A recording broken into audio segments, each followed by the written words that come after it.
Hello guys, আমি ফিরদৌস রিজওয়ান। আবার আমি তোমাদের কাছে ফিরে এসেছি। আচ্ছা ফ্রেন্ডস, আমি এখন ওপরে যাচ্ছি। আমি বলেছিলাম এর আগের ব্লগে, তোমরা নিশ্চয়ই জানো যে আমি আমার গ্র্যান্ডমা মানে আমার আব্বার মাকে তোমাদের সঙ্গে শেয়ার করব।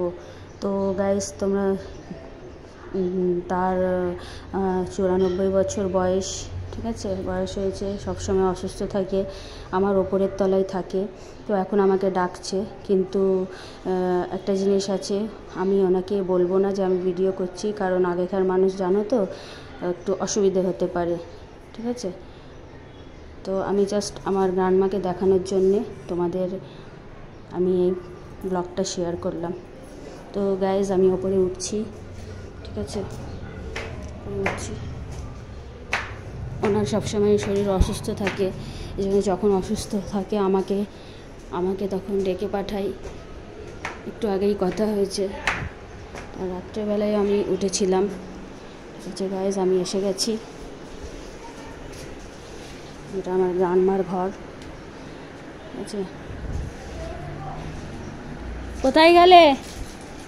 এটা আমার গ্রান্ডমা।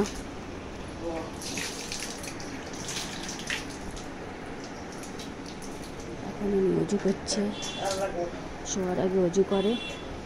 কি হলো গো, আছো?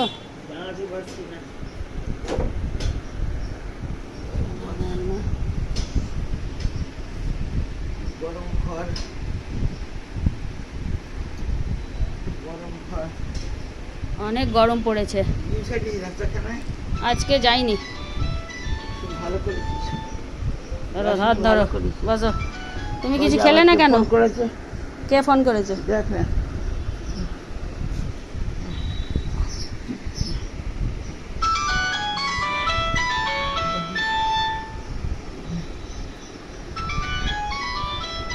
রিসিভ করো।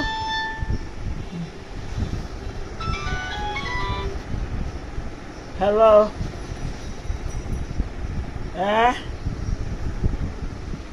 ঘরে আছি মা, মরে যাচ্ছি না। যেটা আমার গ্রান্ডমা আছে, 10 দিন 12 দিন আমার প্রসাব হয়নি। এখন অনেক শরীর খারাপ, পায়ে ব্যথা, 94 বছর বয়স, একাই থাকে। 12টার সময় ওষুধ খেয়ে শুনো। এখন উনি মেয়ের সাথে কথা বলছে, মানে আমার পিসি, ছোট পিসি ফোন করেছে, হাওড়ায় থাকে। সব